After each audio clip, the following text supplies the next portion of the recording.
They laughed when she walked into the training facility. Gray streaks in her hair, quiet demeanor, old enough to be some of their mothers. The young recruits whispered behind her back, placed bets on how long she'd last. What they didn't know was that the woman they mocked had already survived 3 tours in combat zones they couldn't pronounce. Had earned 3 Purple Hearts in battles they'd only read about in training manuals. And when the final endurance test came, she would show them that scars run deeper than gray hair, and experience weighs more than youth.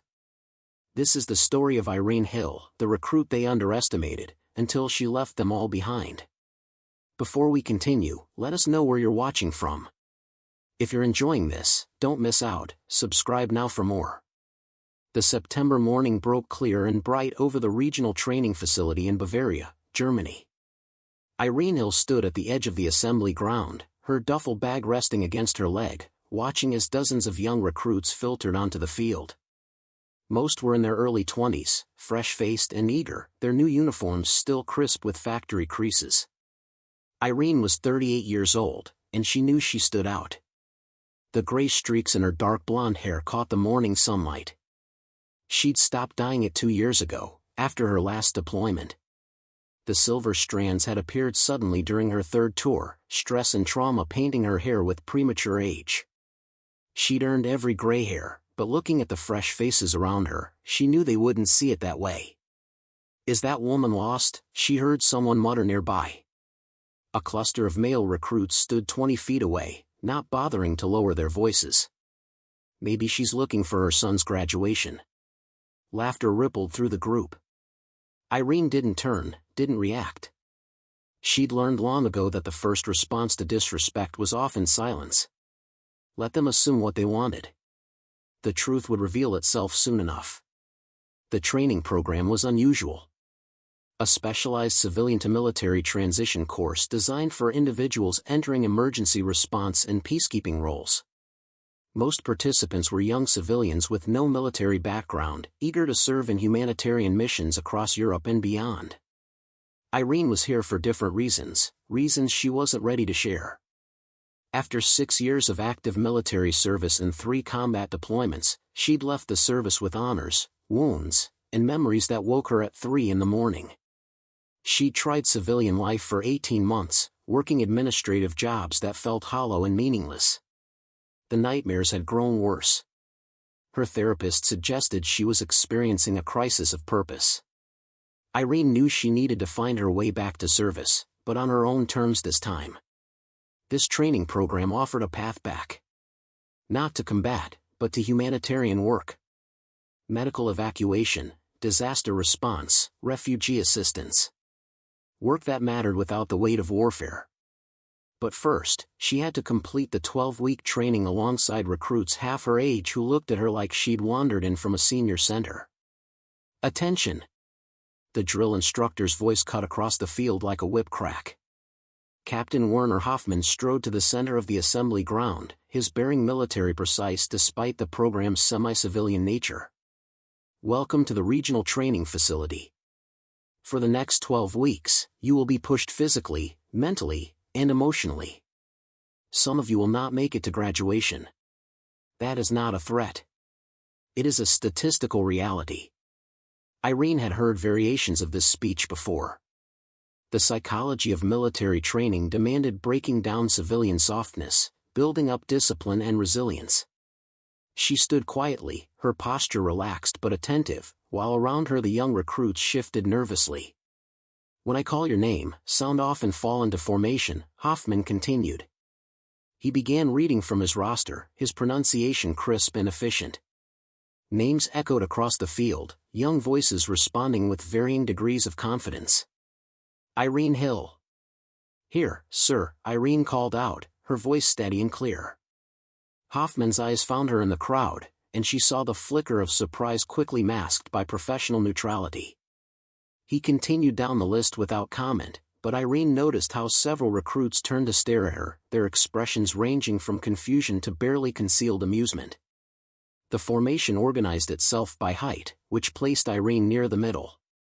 She found herself standing next to a tall young woman with sharp features and an athlete's build. The woman glanced down at Irene, her gaze lingering on the gray streaks. "I'm Petra," the woman said, her tone friendly but curious. "You seem different from the usual recruits." "Irene," she replied simply. She liked Petra immediately. There was no mockery in her voice, just honest curiosity. "Have you done anything like this before?" Irene considered how to answer. The truth was complicated, and she wasn't ready to share it. "I've had some experience with physical training," she said carefully. "What about you?" "Track and field in university," Petra said. "Middle distance running. I figured this program would be a good challenge before I settle into a regular job." She paused, then added quietly, "Some of these guys are already making jokes about you. I heard them earlier." "I noticed," Irene said, her tone neutral. "Doesn't it bother you?" Irene thought about the roadside bomb that had torn through her convoy in Syria. The field hospital in Iraq where she'd spent 2 weeks recovering from shrapnel wounds. The night operation in Mali where she'd carried a wounded comrade 3 kilometers through hostile territory. She thought about pain, real pain, and how words were just noise compared to the things she'd survived. "Not particularly," she finally said. Hoffman finished the roll call and began outlining the day's schedule. Physical assessment first, then equipment distribution, followed by barracks assignment and orientation. The physical assessment would establish baseline fitness levels, he explained. Nothing too strenuous on day 1, just measurements of basic capability. The assessment took place in the training facility's gymnasium. Irene moved through the stations methodically. Push-ups, sit-ups, pull-ups, flexibility tests. She performed each exercise with practiced efficiency, not pushing for maximum results but demonstrating solid competence. Around her, young recruits grunted and strained, some struggling with exercises that Irene completed with minimal effort. At the pull-up station, she noticed a group of male recruits watching her. One of them, a muscular young man with a crew cut and an arrogant smile, elbowed his companion. "Look at Granny go," he said, his voice intentionally loud enough to carry. "Bet she pulls something before the week's out." His friend laughed. "I give her 3 days before she quits." No way someone that old keeps up with real training. Irene completed her set of 15 pull-ups, dropped from the bar, and moved to the next station without acknowledging them. Petra, who'd been doing sit-ups nearby, caught her eye and shook her head in disgust. The baseline run came last. A simple 5-kilometer course around the facility perimeter. Nothing challenging for anyone with basic fitness. Hoffman gathered everyone at the starting line. "This is not a race," he emphasized. "I want to see your natural pace, your endurance. Don't burn out trying to impress anyone. We'll have plenty of opportunities for you to prove yourselves later." The group started together, quickly spreading out as faster runners pulled ahead and slower ones fell behind. Irene settled into a comfortable pace, her breathing steady and controlled. She'd always been a strong runner. Even before her military service, she'd competed in half marathons. 3 combat deployments had only sharpened her endurance. She ran easily, not pushing, just maintaining a rhythm that felt natural. Several recruits passed her initially, eager young men and women sprinting ahead. Irene let them go. 5 kilometers was long enough for youthful enthusiasm to burn itself out. By the 2nd kilometer, she began passing people. Not dramatically, just steadily maintaining her pace while others slowed. Petra ran beside her for a while, matching her stride. "You're really good at this," Petra observed, slightly breathless. "Just practice," Irene replied, not winded at all. By the 4th kilometer, only a handful of runners remained ahead of Irene. The muscular recruit who'd called her Granny was among them, though his earlier sprint had clearly cost him. His form had deteriorated, his breathing labored. Irene increased her pace slightly, not racing but simply running the way she'd been trained. Efficient stride, controlled breathing, mental focus on the rhythm rather than the discomfort. She passed the struggling recruit without looking at him, heard his frustrated curse as she pulled ahead. She crossed the finish line 7th out of 60 recruits, her breathing elevated but controlled. Petra came in 12th, genuinely impressed. The arrogant recruit finished 19th, bent over with his hands on his knees, gasping. Hoffman recorded times with an impassive expression, but Irene caught the slight nod he gave her. Professional recognition from one soldier to another, though he didn't yet know her background. As the recruits gathered for dismissal, Irene overheard more whispers. Some were impressed, but others seemed resentful of her performance. Probably used to run marathons before her hip replacement, someone joked. Give it time. Old injuries always show up eventually. Irene shouldered her duffel and headed toward the barracks assignment board. Let them talk. She'd spent 6 years proving herself in situations that actually mattered. A few weeks of training alongside dismissive civilians would be easy by comparison. What they didn't know, what none of them could imagine, was what those gray hairs represented. Each streak of silver was a memory, a mission, a moment when she'd faced death and survived. The scars hidden beneath her training clothes told stories these young recruits couldn't fathom. But Irene wasn't here to teach them respect. She was here to find her purpose again, to rebuild herself into someone who could serve without the weight of combat. Whether they accepted her or not was irrelevant. She found her barracks assignment and climbed the stairs to the second floor, ready for whatever came next. The barracks were standard military issue, efficient and impersonal. Irene's assigned bunk was in a room shared with 7 other women, all decades younger than her. She claimed a bottom bunk in the corner, appreciating the wall on one side and the slight privacy it offered. The other women filtered in gradually, claiming their spaces with varying degrees of enthusiasm and anxiety.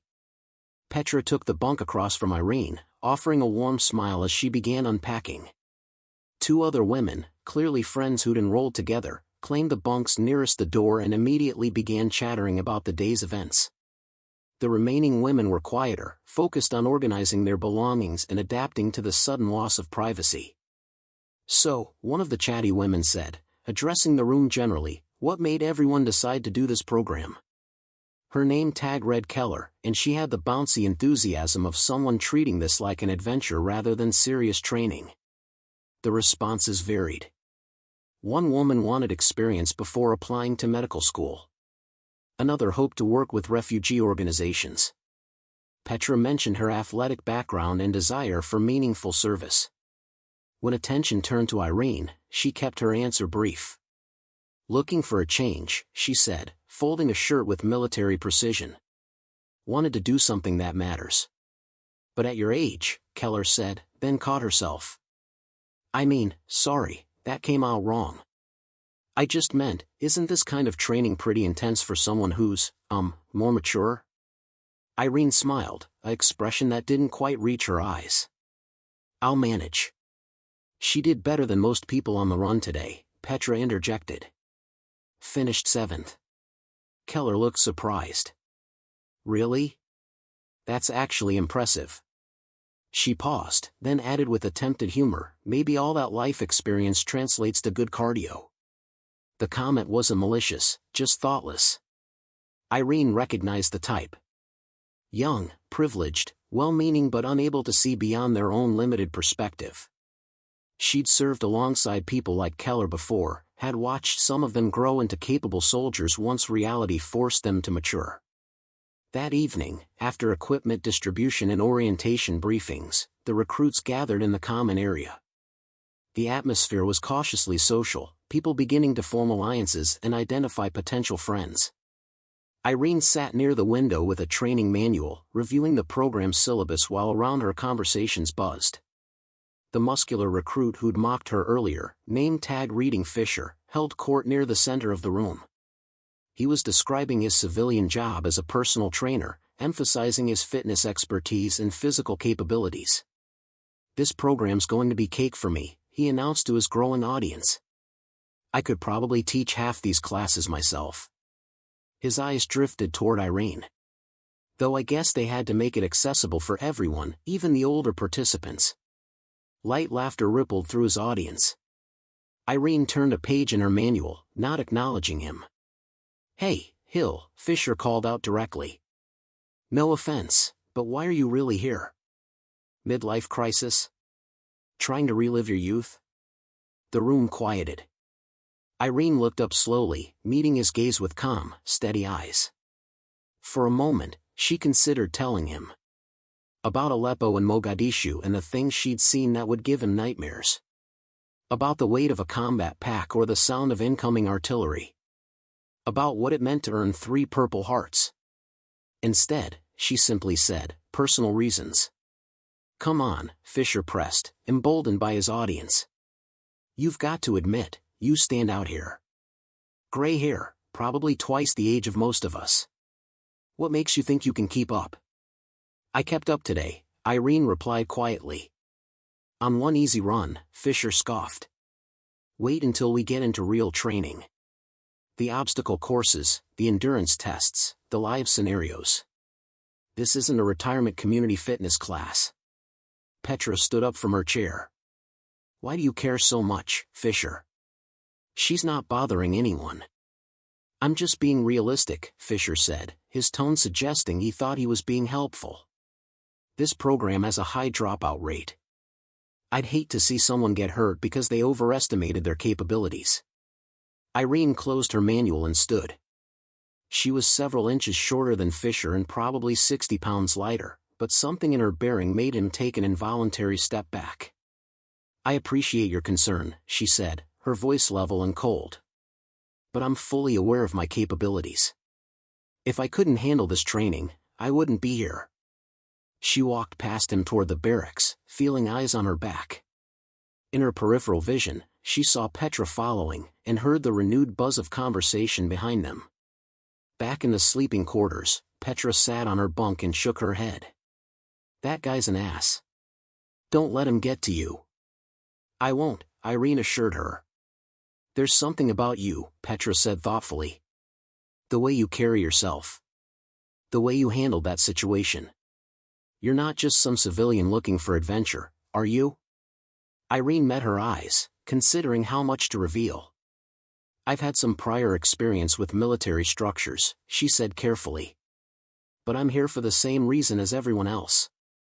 To learn, to serve, to find purpose. Petra seemed to sense there was more to the story but didn't push. Well, for what it's worth, I think you're going to show a lot of people what real strength looks like. That night, Irene lay in her bunk and stared at the ceiling, listening to the quiet breathing of her roommates. The barracks felt both familiar and strange. She'd slept in military accommodations for years, but always as an active soldier among peers who respected her.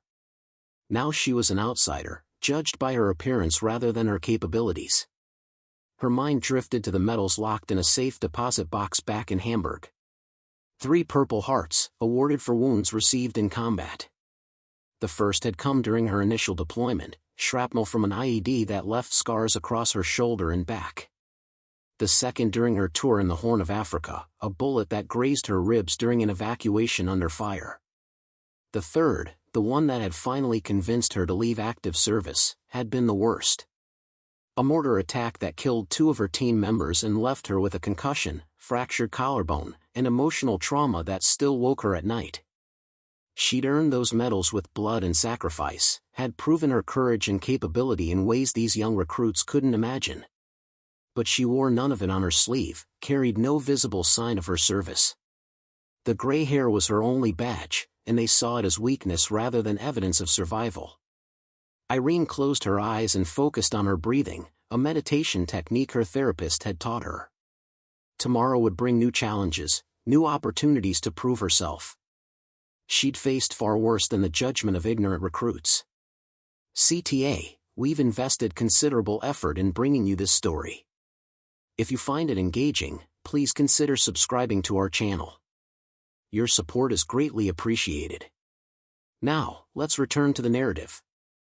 The second week of training brought the obstacle course, a brutal circuit of walls, ropes, mud pits, and climbing structures designed to test both physical capability and mental determination. Captain Hoffman gathered the recruits at dawn, the morning air crisp with autumn chill. This course will separate those who are serious from those who are playing soldier, Hoffman announced, pacing before the assembled group. You'll complete it in teams of 4. Your time matters, but so does getting every member across the finish line. Leave no one behind. The teams were assigned randomly.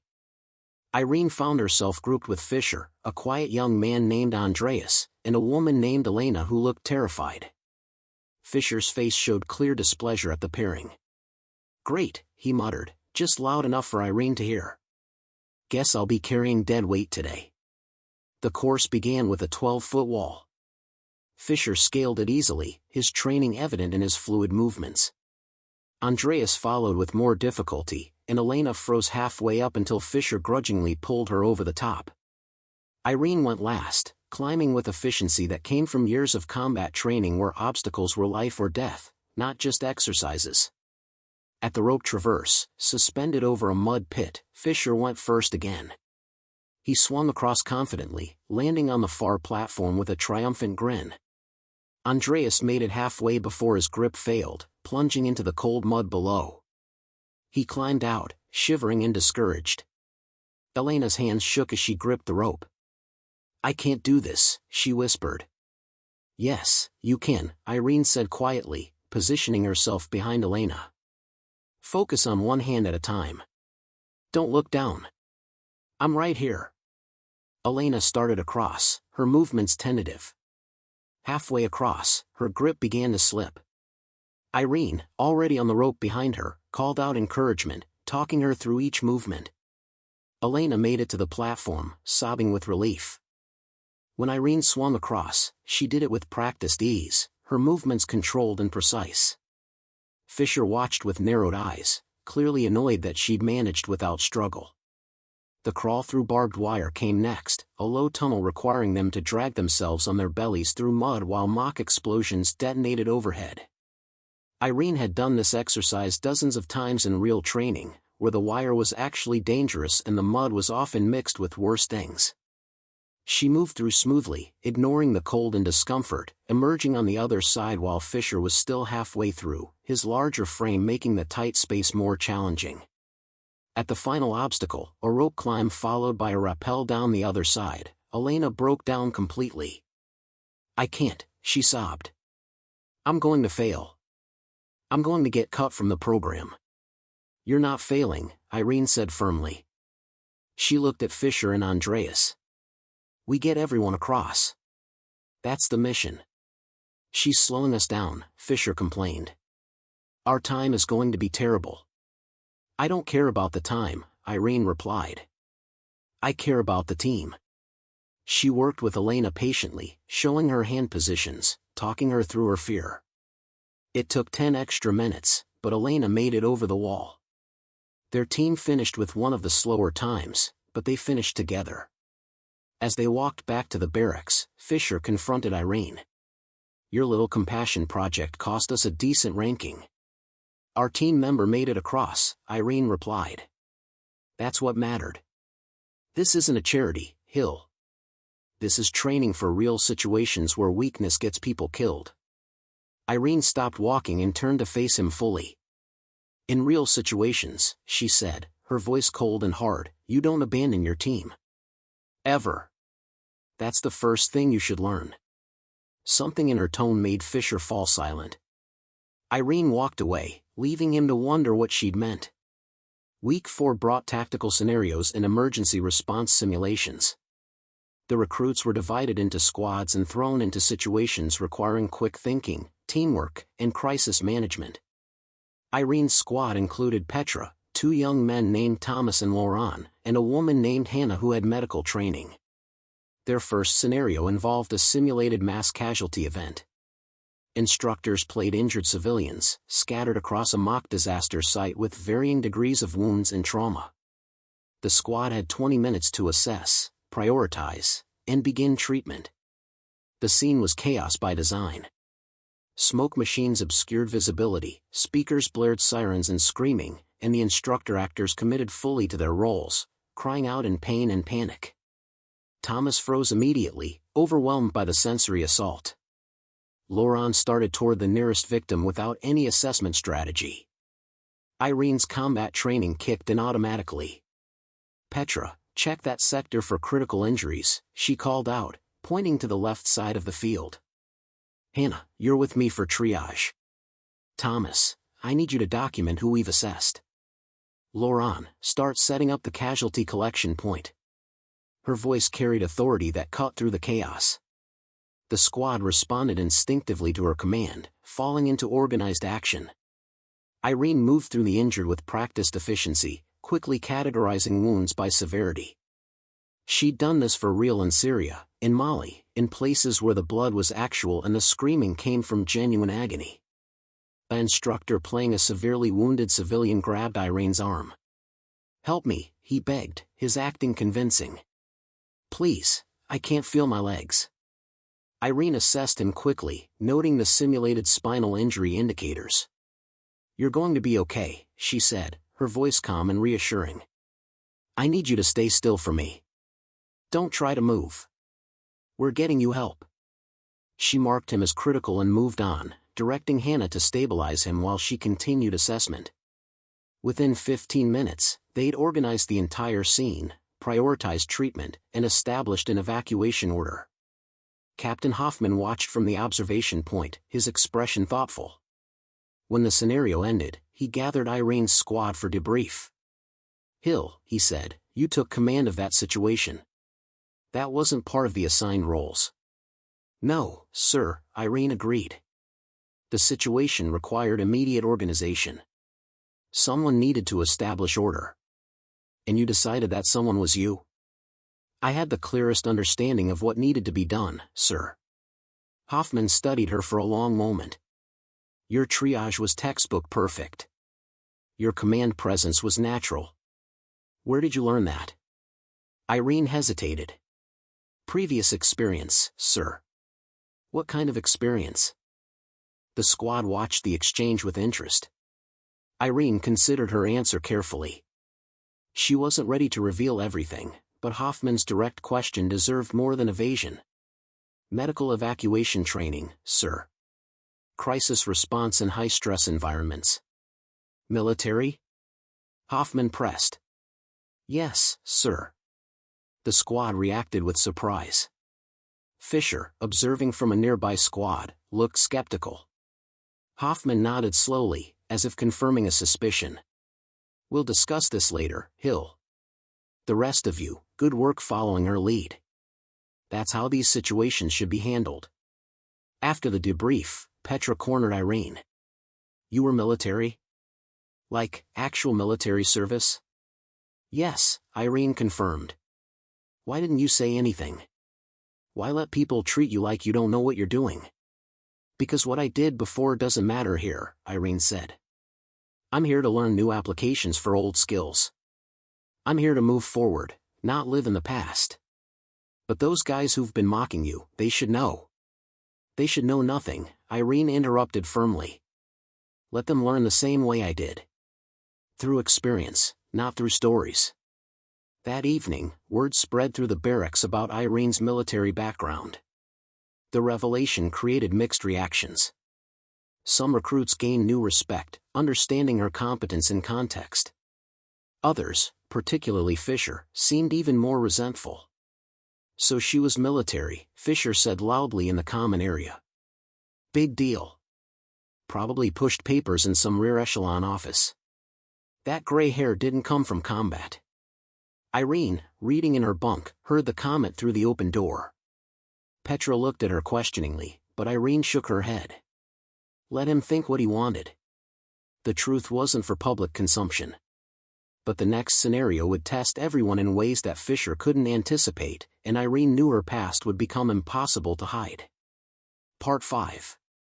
Week 6 brought the endurance march, 20 kilometers with full packs through the Bavarian countryside.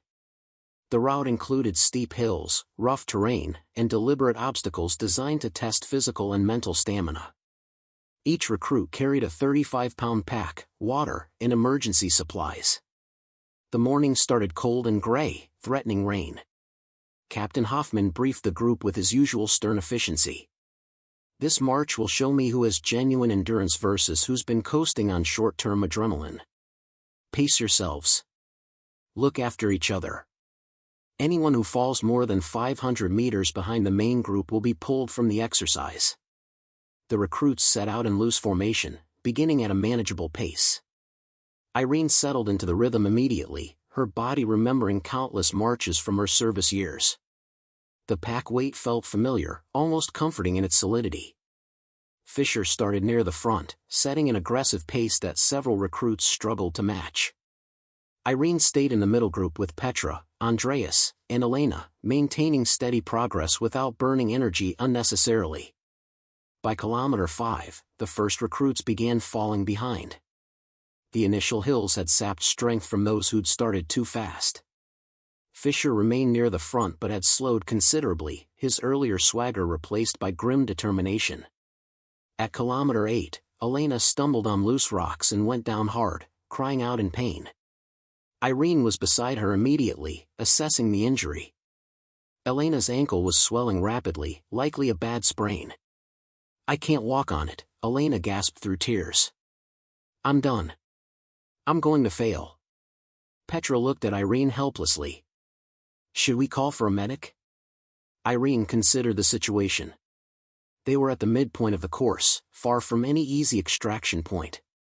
Calling for medical support would mean Elena's definite removal from the program. But attempting to continue could worsen the injury. "Can you put any weight on it?" Irene asked Elena. Elena tried and immediately collapsed again, sobbing in pain and frustration. "No. I'm sorry. I'm so sorry." Irene made a decision. She adjusted her pack, tightening the straps, then crouched beside Elena. "Get on my back." "What?" Elena stared at her. "No, you can't." "Yes, I can. Arms around my neck." "Petra, help lift her." "Irene, that's crazy," Petra protested. "You're already carrying 35 pounds. She weighs at least 130 pounds, Irene finished. "I know. I can manage it." With Petra's help, Elena climbed onto Irene's back, wrapping her arms around Irene's shoulders. Irene stood slowly, adjusting to the combined weight of pack and person. It was heavy, but she'd carried wounded soldiers through worse terrain under hostile fire. This was training, not combat. Difficult, but manageable. "You can't carry her 12 kilometers, Petra said, disbelief in her voice. "Watch me," Irene replied. She started walking, her pace slower but steady. Each step required focus and deliberate balance. The pack straps cut into her shoulders, and Elena's weight pressed against old injuries that flared with remembered pain.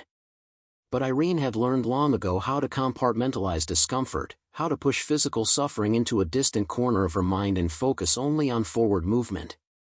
Petra stayed beside them, offering to take turns, but Irene refused. She'd made the commitment, and she would see it through. Word of what Irene was doing spread through the formation. Recruits who'd passed them earlier slowed to watch in amazement as the gray-haired woman they'd mocked carried an injured teammate on her back. Some offered help, Irene declined. This was her choice, her challenge to complete. Fisher appeared beside them at kilometer 12, his face showing exhaustion and something else, possibly grudging respect or lingering resentment. "You're going to hurt yourself," he said, breathing hard from his own exertion. "I'm fine," Irene replied, her voice strained but controlled. "This is insane. Just call for extraction. She stays with the group."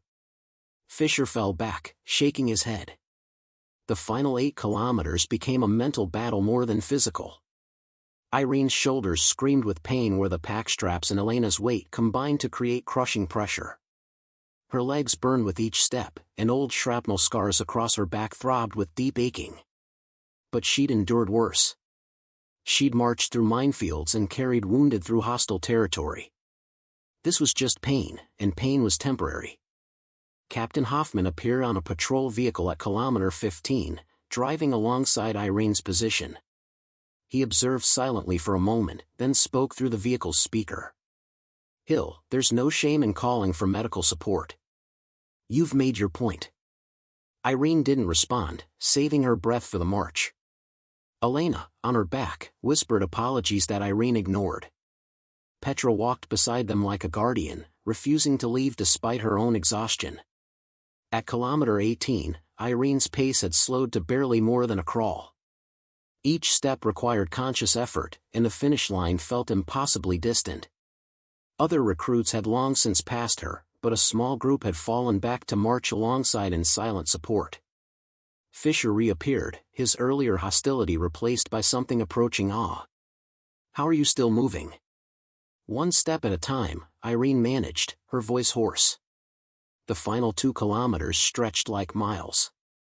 Irene's vision narrowed to the path immediately ahead, her entire world reduced to the next step and the one after that. Elena was crying quietly, overwhelmed by guilt and gratitude. Petra kept pace, ready to catch Irene if she collapsed. The finish line appeared through the trees, marked by flags and the assembled group of recruits who'd completed the march. As Irene approached, carrying Elena on her back after 20 kilometers, the group fell silent. She crossed the finish line and carefully lowered Elena to the ground, where medics rushed forward to tend to her ankle. Irene stood slowly, her back straightening inch by painful inch. Her uniform was soaked with sweat, and her face was pale with exhaustion, but she remained standing. Captain Hoffman approached, his expression unreadable. "That was either the most impressive or the most foolish thing I've witnessed in 20 years of training." "She needed help, sir," Irene said simply. "You carried a full-grown woman 12 kilometers with a pack on your back." "Yes, sir. That kind of strength doesn't come from nowhere, Hill. That's combat conditioning. That's experience that goes beyond basic service." He paused, studying her with new intensity. "What exactly did you do in the military?" Irene met his eyes steadily. "My job, sir." "Which was?" The gathered recruits listened with rapt attention. Fisher stood among them, his earlier mockery completely absent. Petra watched with knowing eyes, understanding that this moment marked something significant. Irene could have deflected again, could have given another vague answer. But the march had stripped away her last reserves of patience for hiding. These people had judged her by her appearance, had dismissed her capabilities based on gray hair and assumptions. Maybe it was time they understood what those gray streaks actually represented. "Medical evacuation and emergency response, sir," Irene said. 3 combat deployments. 6 years of active service in operational theaters across the Middle East and Africa. The silence deepened. Hoffman's expression shifted from curious to respectful. "Combat deployments?" "Yes, sir." "How many missions?" "I stopped counting after 40, sir." Fisher's voice broke the silence, lacking its usual arrogance. "Why didn't you tell anyone?" Irene turned to face him, her exhaustion evident but her bearing still strong. "Because it wasn't relevant. I came here to learn new skills, not to trade on old accomplishments." "Those gray hairs," Petra said softly. "They're from combat stress, aren't they?" Irene nodded once. "3rd deployment. They appeared over 6 weeks during particularly intense operations." The revelation rippled through the assembled group, transforming their perception of the woman they'd dismissed as too old, too weak, too different to belong among them. The revelation of Irene's combat experience created an immediate shift in the training facility's social dynamics. By evening, the story of her carrying Elena 12 kilometers had spread to every barracks, growing slightly more legendary with each retelling. Some recruits approached her with newfound respect, others with curiosity, and a few with the uncomfortable realization that they'd badly misjudged her. Irene sat in the medical bay, where a physician examined her shoulders and back. The pack straps had left deep bruising, and her old injuries had flared up significantly. The doctor, a woman named Dr. Vogel, shook her head as she documented the damage.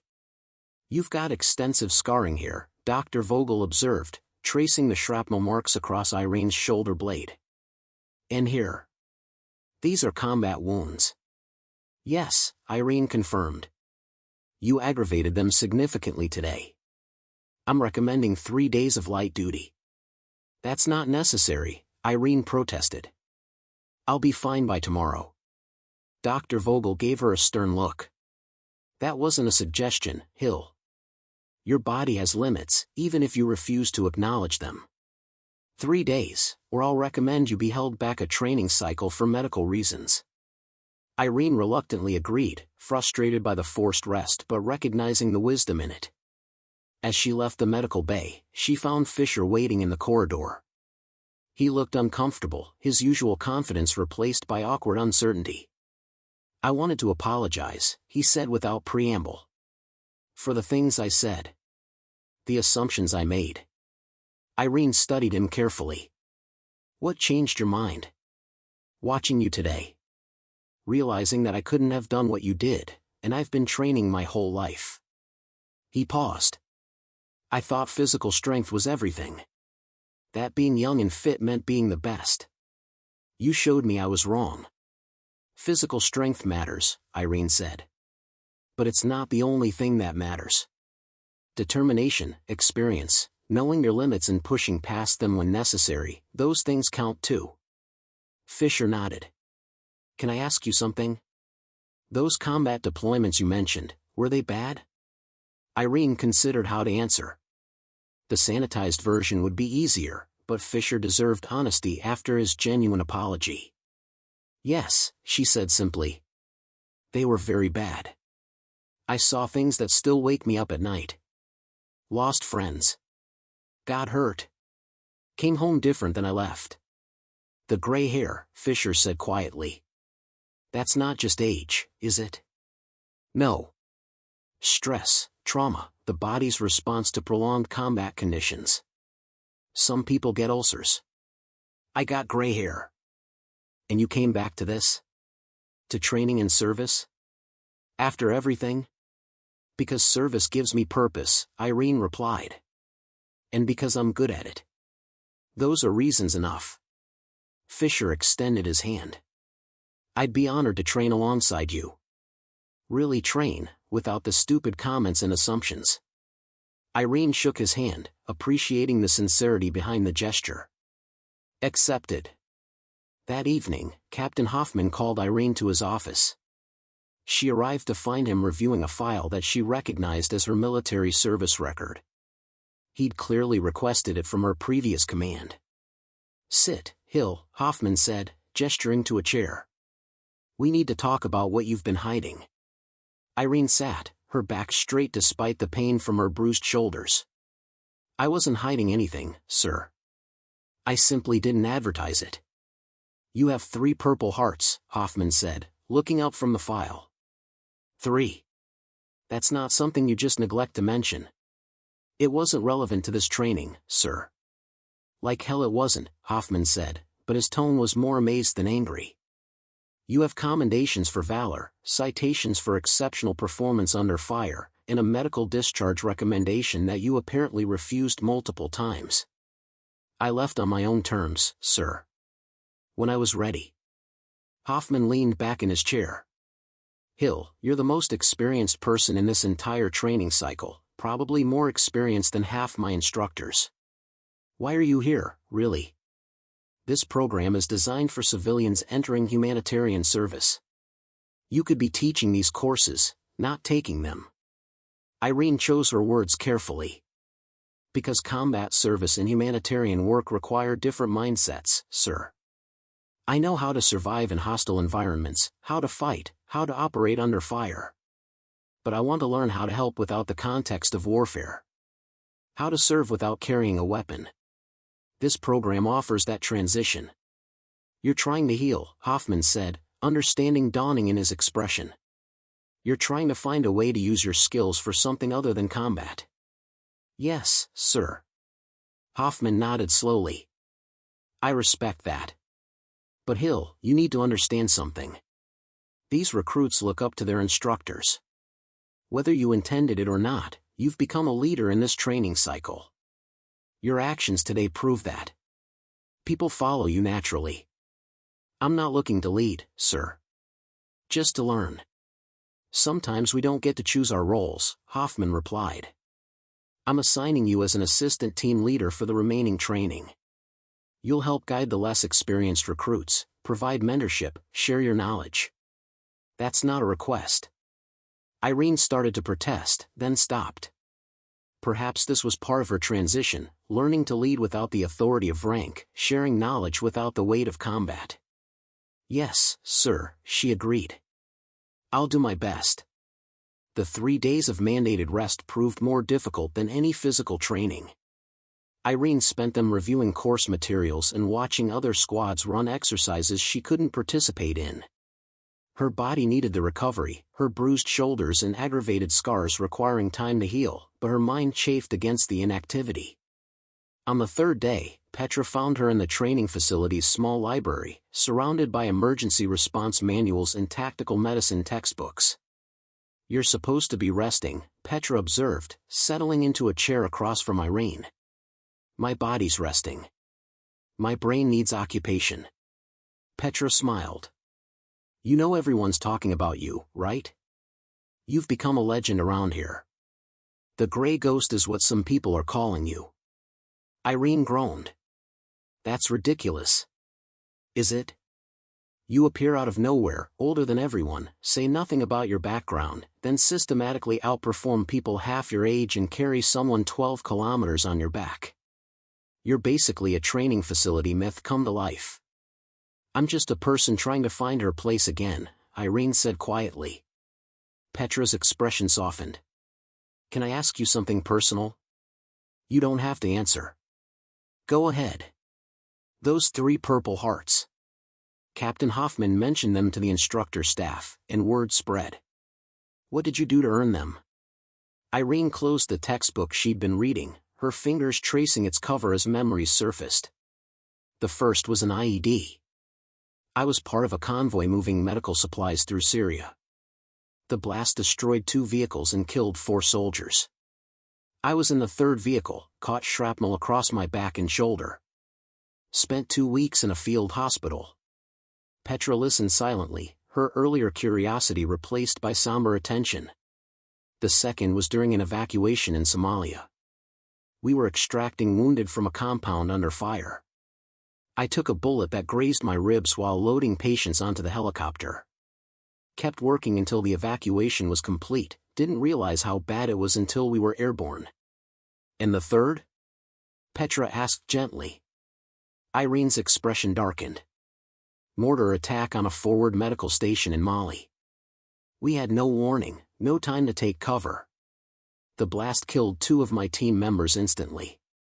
I survived with a concussion, fractured collarbone, and post-traumatic stress that I'm still dealing with. That's when I decided to leave active service." "I'm sorry," Petra said. "I can't imagine living through that. Most people can't. That's why I don't talk about it." Irene paused. The gray hair started appearing after the 3rd incident. "Within 6 weeks, these silver streaks were everywhere. My body's way of recording the trauma, I suppose. And now everyone who mocked that gray hair knows what it really represents." "I don't need them to know," Irene said. "I'm not here for validation or recognition.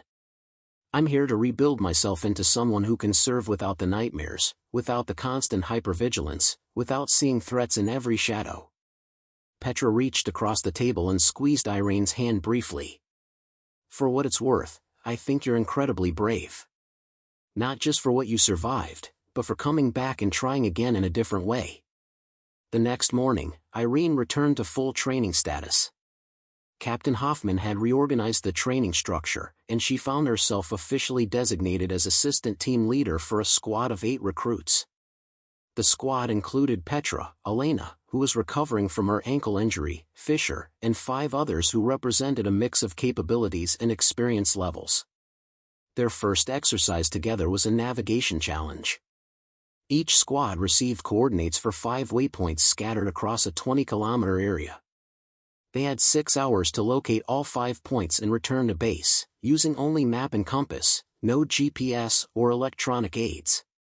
Irene gathered her squad in the briefing area, spreading the topographical map across a table. "First rule," she said. "We move as a unit. Nobody gets ahead, nobody falls behind.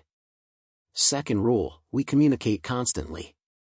If someone sees something, they speak up. Questions? How should we handle the navigation?" Fisher asked, his earlier arrogance replaced by genuine interest in her leadership. "We'll rotate navigators," Irene said. "Everyone needs to practice these skills. but I'll verify each bearing before we commit to a direction. The terrain's tricky, easy to get turned around. The squad set out with Irene setting a steady pace. She positioned herself in the middle of the formation where she could observe everyone, letting Thomas take the first navigation leg. She watched him work through the map reading, checking his compass bearing, calculating the distance. "What do you think, Thomas?" she asked when he'd finished his calculations. "Bearing of 45 degrees, approximately 3 kilometers to the first waypoint." Irene checked his work, found a small error in his distance calculation, and helped him correct it. "Good work. Remember to account for the elevation change, it affects your distance estimation. Let us out." Thomas led the squad with growing confidence, Irene offering quiet guidance when he seemed uncertain. When they reached the first waypoint, the squad celebrated the successful navigation. Irene rotated to the next navigator, Elena, who was nervous about her ability to read the terrain. "You can do this," Irene encouraged her. "Take your time, think it through. I'm right here if you need help." Elena worked through the navigation slowly but accurately, gaining confidence with each calculation. By the time they reached the third waypoint, she was smiling with genuine pride in her developing skills. Fisher navigated the fourth leg, and Irene watched him work with the same careful attention she'd given the others. He made a small error that would have led them off course, and she caught it before they committed to the wrong direction. "Check your declination adjustment," she suggested. "You're reading the magnetic bearing correctly, but forgot to convert to true north." Fisher recalculated and nodded his thanks. The correction saved them from a 2-kilometer detour. As the training cycle progressed into its 10th week, the exercises became increasingly complex and demanding. The recruits who'd survived the attrition of earlier weeks had developed genuine capabilities, transforming from uncertain civilians into competent candidates for humanitarian service. Irene's squad, in particular, had shown remarkable growth, their cohesion and competence reflecting her patient leadership. The culminating exercise was announced during a morning briefing. Captain Hoffman stood before the assembled recruits with an unusually serious expression. "Your final evaluation will be a 72-hour field exercise," he announced. "Each squad will deploy to a remote location and handle a series of escalating emergency scenarios. Medical crises, navigation challenges, resource management under stress. You'll be evaluated on technical performance, decision-making, and team cohesion. Failure means repeating the entire training cycle." The news sent ripples of anxiety through the recruits. 72 hours was significantly longer than any previous exercise. Irene felt her squad looking to her for reassurance. "We'll be fine," she told them quietly. "We've trained for this. Trust your preparation." The squads deployed by transport the following morning, each dropped at different locations in the rugged terrain north of the facility. Irene's squad found themselves in a densely forested area with steep ravines and limited visibility. Their first scenario packet was waiting at the drop point. "Scenario 1, Irene read aloud. Your team has encountered a vehicle accident. Multiple casualties with varying injuries. Limited medical supplies. Establish triage, provide treatment, and prepare casualties for evacuation."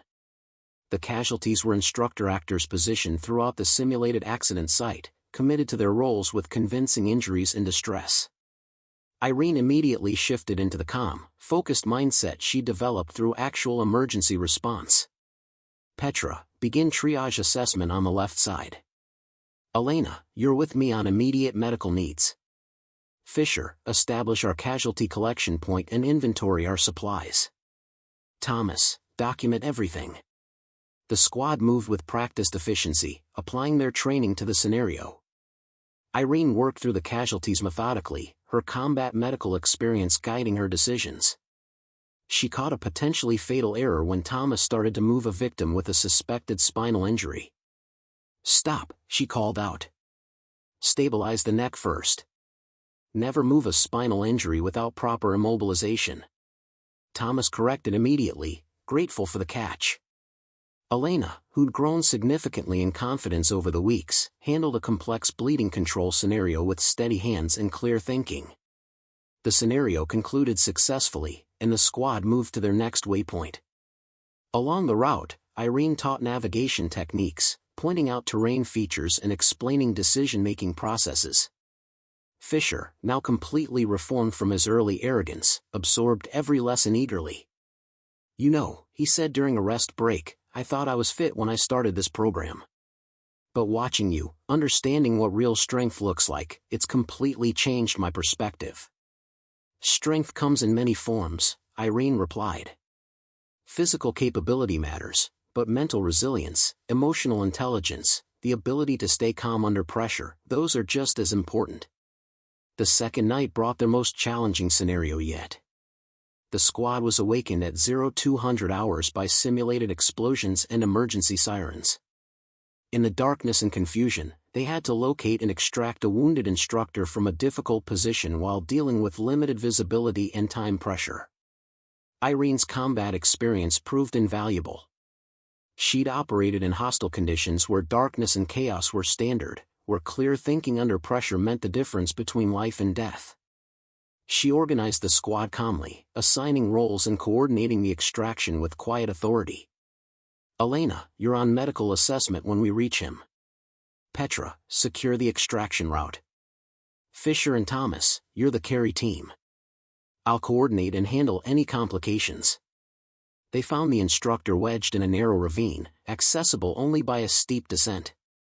Fisher and Thomas struggled with the approach, their earlier confidence shaken by the difficulty and darkness. "I'll go," Irene said, already rating a safety line. "Stay here and be ready to help pull him up." She descended into the ravine with practiced ease, her movements sure despite the limited visibility. The instructor, playing his role perfectly, was unconscious and completely dead weight. Irene assessed him quickly, secured him in a rescue harness, and signaled for the team to begin hauling. The extraction took 40 minutes of exhausting work, but they succeeded. As they carried the instructor back to their base camp, Hoffman's voice crackled over the emergency radio. "Well executed, Squad 7. Hill, your night operations training is showing." Back at base camp, the squad collapsed in exhausted relief. They'd completed 2 days of scenarios successfully, but the final day would bring their ultimate test. "Get some rest," Irene told them. "Tomorrow will be the hardest day yet." As her squad slept, Irene sat watch, her mind wandering to the medals locked away in Hamburg. 3 purple hearts, symbols of sacrifice and survival. She'd earned them in situations far more dangerous than this training exercise, but the weight of leadership felt similar. These recruits trusted her, relied on her experience and judgment. She wouldn't let them fail. The final day dawned cold and misty. The scenario packet arrived via drone at 0600 hours, and Irene read it with growing concern. "Scenario final," she read to the assembled squad. "Your team must conduct a long-range evacuation of critical supplies to a remote medical station. Distance, 15 kilometers through challenging terrain. Time limit, 4 hours. The supplies are fragile and must arrive intact. Additionally, 1 team member will be randomly designated as injured and will require assistance for the entire journey." As she finished reading, Hoffman's voice came through the radio. "The injured team member is your squad leader. Hill, you're operating with a simulated leg injury. You can walk but cannot carry additional weight and must be assisted over obstacles." Irene's heart sank. The final test wasn't just about the squad's technical abilities, it was about whether they could succeed without her full leadership. The simulated injury changed everything. Irene could walk, but slowly and with an exaggerated limp that the evaluators would be monitoring. She couldn't carry the supply packs, couldn't navigate obstacles without assistance, and couldn't physically lead from the front. Her squad would have to function independently while supporting her, exactly the kind of leadership test that revealed true team capability. Fisher immediately stepped up, his earlier arrogance now transformed into genuine leadership capability. "Okay, we've got this. Thomas and Laurent, you'll carry the supply packs. Petra, you navigate. Elena, you stay with Irene and help her over obstacles. I'll coordinate and handle any issues that come up. Irene felt pride watching him organize the team. This was what real training accomplished, not just teaching skills but developing leaders who could function when the original authority was compromised. The journey began through dense forest, the terrain immediately challenging. Irene's simulated injury forced her to move carefully, her squad adjusting their pace to accommodate her. Each time they reached an obstacle, a fallen tree or steep incline, Elena was there to provide support while the others navigated the supply packs over safely. At the 5-kilometer mark, they reached a river crossing. The water ran fast and cold, too deep to wade safely while carrying the fragile supplies. The squad gathered at the bank, assessing options. We could build a raft, Thomas suggested. Float the supplies across. No time, Fisher countered. We've only got 2.5 hours left, and we're not even halfway there. Petra studied the river carefully, then pointed upstream. There's a fallen tree about 100 meters up. If we can cross on that, it'll save time. The squad moved to investigate. The fallen tree bridged the river, but it was narrow, slick with moisture, and looked treacherous. Irene watched as her squad debated the approach, resisting the urge to take command. We'll send someone across first with a safety line, Fisher decided. Then use the line to guide the supply packs across. Elena, can you help Irene across once we've secured it? Elena nodded confidently, no trace of the frightened recruit who'd frozen on the obstacle course weeks ago. Petra volunteered to cross first, moving carefully across the slick wood with a rope tied around her waist. She made it safely and secured the line on the far side. The supply packs went across next, carefully balanced and guided by the safety line. Then it was Irene's turn. With her simulated injury, the crossing became genuinely dangerous. One wrong step could mean a fall into the cold water. Elena stayed close, holding Irene's arm for support. One step at a time, she encouraged, unconsciously echoing Irene's words from their first obstacle course. I've got you. They made it across together, and the squad continued their march. The terrain grew more challenging as they climbed into higher elevations, the path becoming steeper and more demanding. Irene's simulated injury grew genuinely uncomfortable, the awkward gait causing real strain on her already taxed body. With 30 minutes remaining, they encountered their final obstacle. A steep cliff face blocked their route to the medical station visible above them. The direct climb looked nearly impossible while carrying supplies and assisting an injured team member. There has to be another route, Thomas said, checking the map desperately. Not within our time limit, Petra replied, her navigation skills now expert enough to make quick calculations.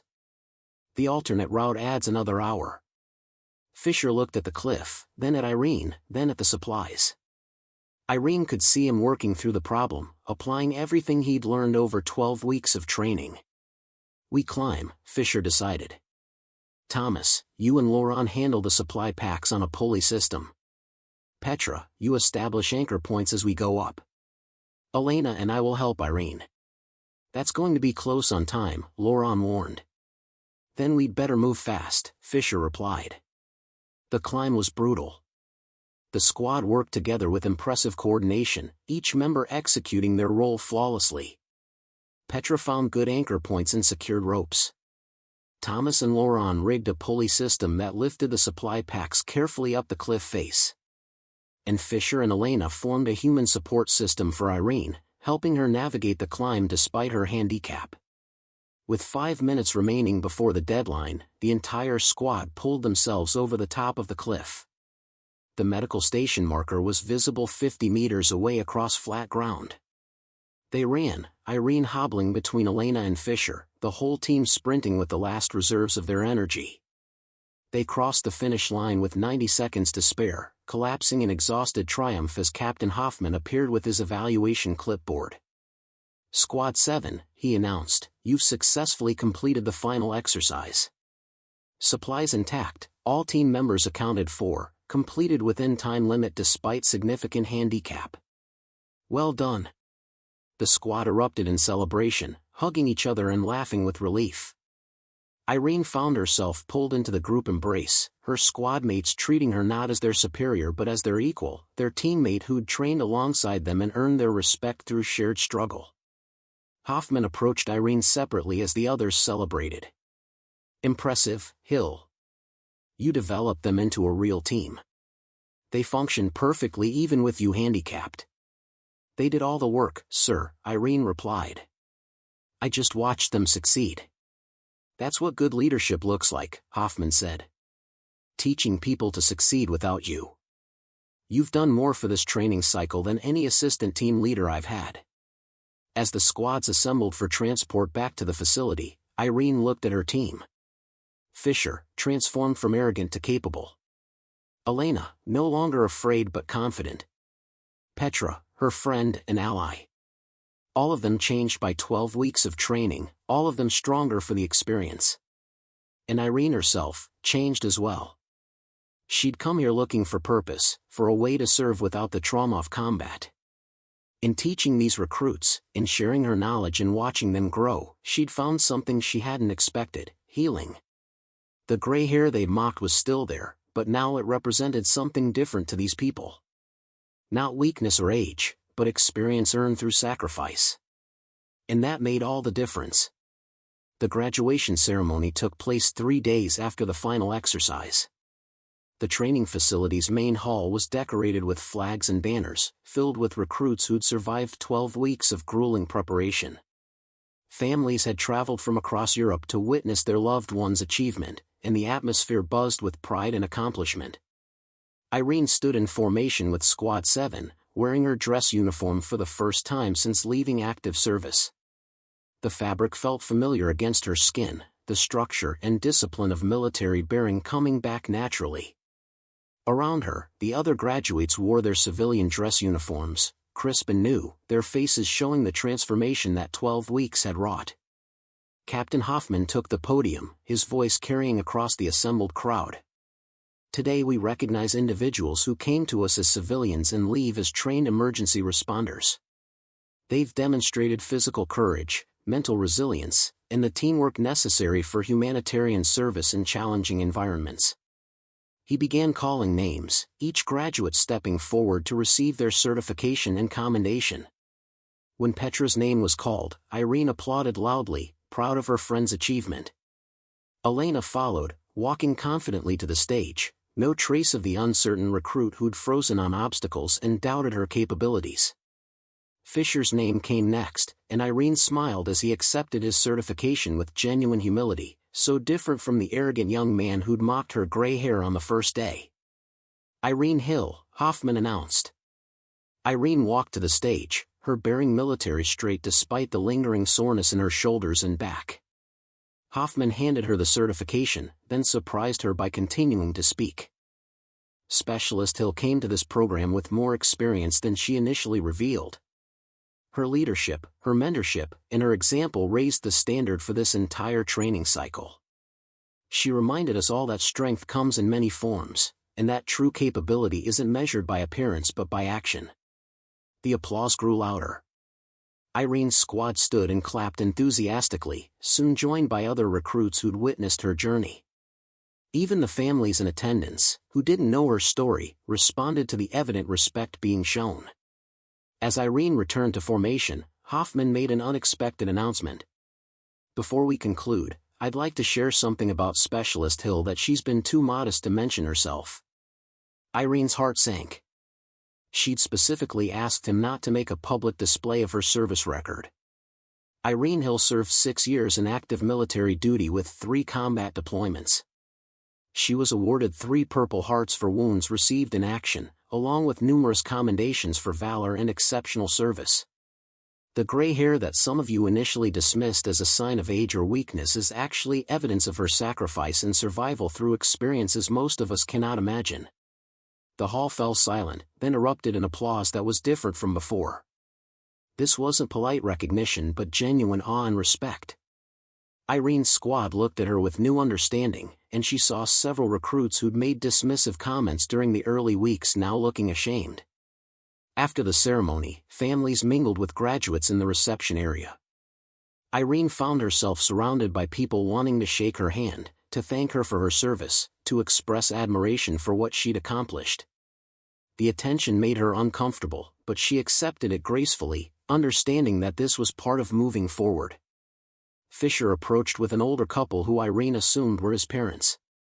"Mom, Dad, this is Irene Hill, the team leader I told you about." Fisher's mother embraced Irene warmly. "Thank you for teaching my son what real strength looks like. He's told us how much he learned from you." "Your son taught himself," Irene replied. "I just provided some guidance." Elena appeared next, accompanied by her entire family. "This is the woman who carried me 12 kilometers, she announced to them. "I wouldn't have graduated without her." "You would have," Irene corrected gently. "You're stronger than you think, Elena. You proved that during the final exercise." As the crowd gradually dispersed, Petra found Irene standing alone near a window, looking out at the training grounds where they'd spent 12 weeks transforming themselves. "What are you thinking?" Petra asked. "That I came here looking for something I'd lost," Irene said quietly. "Purpose, direction, a way to serve without the weight of combat. I think I found it." "What's next for you?" "I've accepted a position with an international medical evacuation organization. They need someone with my background to help train their field teams. It's perfect, actually. Using my experience to help others without returning to combat zones." Petra smiled. "That sounds ideal. Though I have to admit, I'm going to miss having you around." "Where are you going?" "Refugee assistance in Greece. Working with displaced families, providing emergency medical support. Challenging work, but meaningful." They stood together in comfortable silence, two women who'd started as strangers and become friends through shared struggle and mutual respect. Captain Hoffman approached, carrying a small wooden box. "Hill, a moment before you leave?" Irene and Petra turned. Hoffman held out the box, his expression serious but warm. "This isn't official, just something the instructors put together." "Open it." Irene opened the box and found a simple plaque inside. It read, "Irene Hill, Squad 7 Leader, Strength Measured Not by Years but by Deeds, Training Cycle 2024. The instructors wanted you to have this," Hoffman said. "You changed the culture of this facility. Made people think differently about capability and potential. That's worth recognizing. Up next, you've got 2 more standout stories right on your screen. If this one hit the mark, you won't want to pass these up. Just click and check them out. And don't forget to subscribe and turn on the notification bell so you don't miss any upload from us."